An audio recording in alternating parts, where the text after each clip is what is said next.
I'm going to take you around the back, and I've done a little bit of an improvement on the load area of the wagon. So come with me and take a look.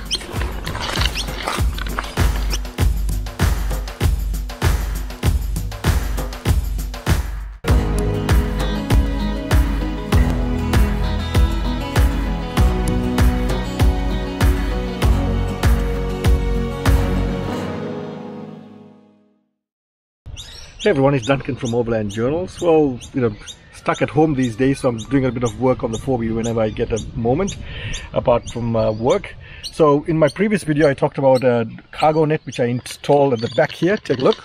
If you missed that video, go check it out. I'll leave a link in the description below. So that's worked very well for me. I'm quite enjoying it. It's I can shove stuff in there now. At the moment it's empty, but when I travel I can put a whole heap of stuff. The other day I checked it out, I can put a ton in there of lightweight stuff, so that's pretty cool. I'm enjoying it.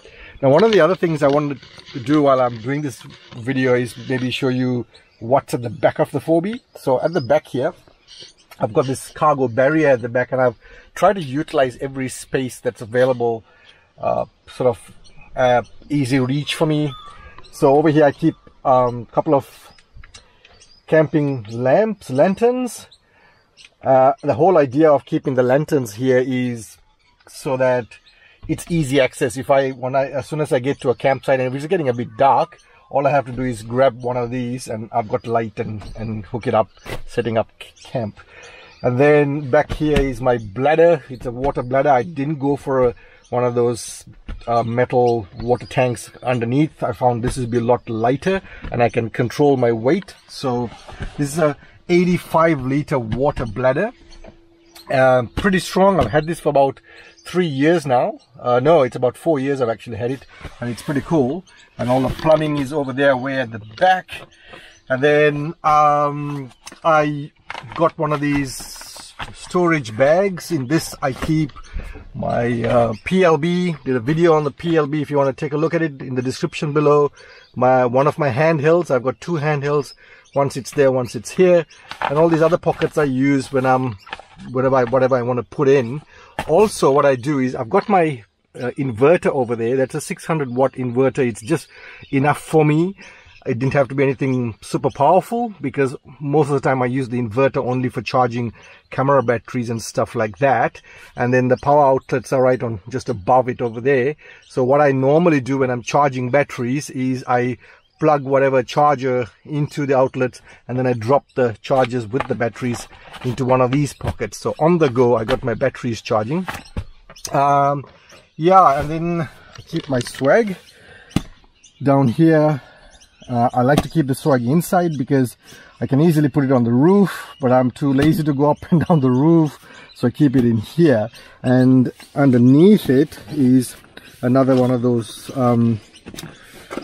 weatherproof or weather resistant canvas bags where I usually keep all our clothing and stuff. So when I get to a campsite, all I do is just grab these two out, set up camp easy. I am a bit of a neat freak, you could call me, you could call it OCD, but I like things neat. So I got these storage boxes, and when I'm traveling I just dump them all into my storage boxes. Usually on this side is all my camera gear, and then over here we keep quick access food, and then in there whatever else that needs to be put in there in this box, so they're nice and easy.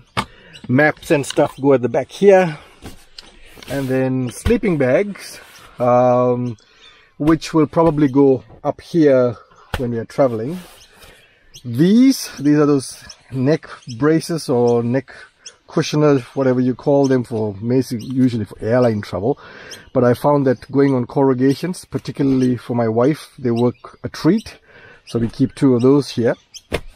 And then again, quick access. I keep my headlamps, one each, one for my wife, one for me, back here. So that's pretty much how I've utilized the space back here. Now I'm going to take you around the back, and I've done a little bit of an improvement on the load area of the wagon. So come with me and take a look.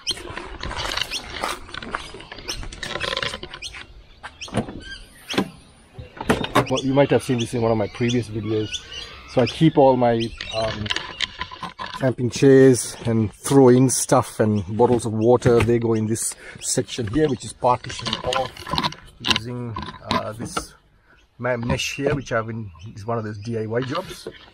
And then I keep these lightweight boxes here, and my stove and my table, they all stay in together, and it slides out. So there you go, makes life a lot easier for me. And what I do is I usually put my food and other things into the 3 lightweight boxes, which I can carry into the campsite when I get there. And this one here, this last box here, carries all my spares and fluids for the 4B. Table on the top, and then so that slides back in again. Now fridge here, obviously, and then what I did was, again, to utilize that space, I've got one of these MSA storage bags, and when I'm traveling, usually things like toiletries and stuff which I want to get quick access goes in there. At the moment it's empty. And then I've got my fold-out table, and then this drawer here keeps, at the moment, toiletries staying here, but I'm going to move them across to there, so then this container I can use for anything else that I need. And then various other bits and pieces. Quick access torch, again, if I needed a flashlight. And then this has all food related stuff, so coffees, teas, fire lighters, wet wipes, toilet rolls, and cups and saucers and so on here. Now on the side here is also unutilized space, and initially what I was thinking of was getting one of those gull wings, the flip out type of replacement window for the rear window, because the sliding type window which comes with standard with the 80 series is quite not practical in terms of reaching in to get stuff. But then I looked at the cost, and it was coming to about almost $1,000 for one side installed. And it's all about a bit of value for money, and I couldn't justify spending that kind of money for a gull wing, so I thought of doing something different. So what I did was, I've got the slide out here, and which has got my fridge. Okay, now there is again unutilized space, so what I did was I got one of these meshes made, and in the mesh I can then hang stuff that I need. So that worked out pretty well, and I used that space quite efficiently. So in here I've got all my cutting and chopping stuff like axe and so on, siphoning hose. In here, quick access, I've got my pressure gauge and also my tire deflator. So that's the first one. A second one is a quick shovel, one of those fold type shovels, more useful when going to the loo, but it's easy, it's quick access away from other things. And in this one here, I've got the winch controller. Didn't really have space in the front, so I thought I might as well keep it here. Usually what happens is, if you come to a spot where we need or think there might be need for a winching, then I take it out and keep it in the front. So I kind of utilize this back area. Again, it's kind of like a DIY job.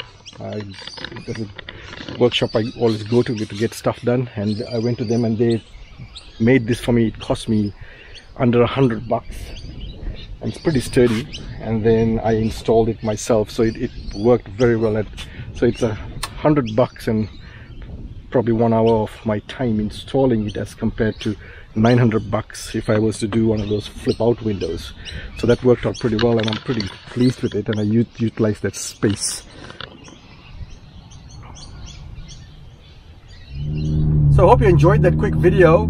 Just want to share with you what I've done to get the maximum out of my 4B in terms of cargo space in this particular video. Thanks for watching, guys, and I'll see you soon in another video.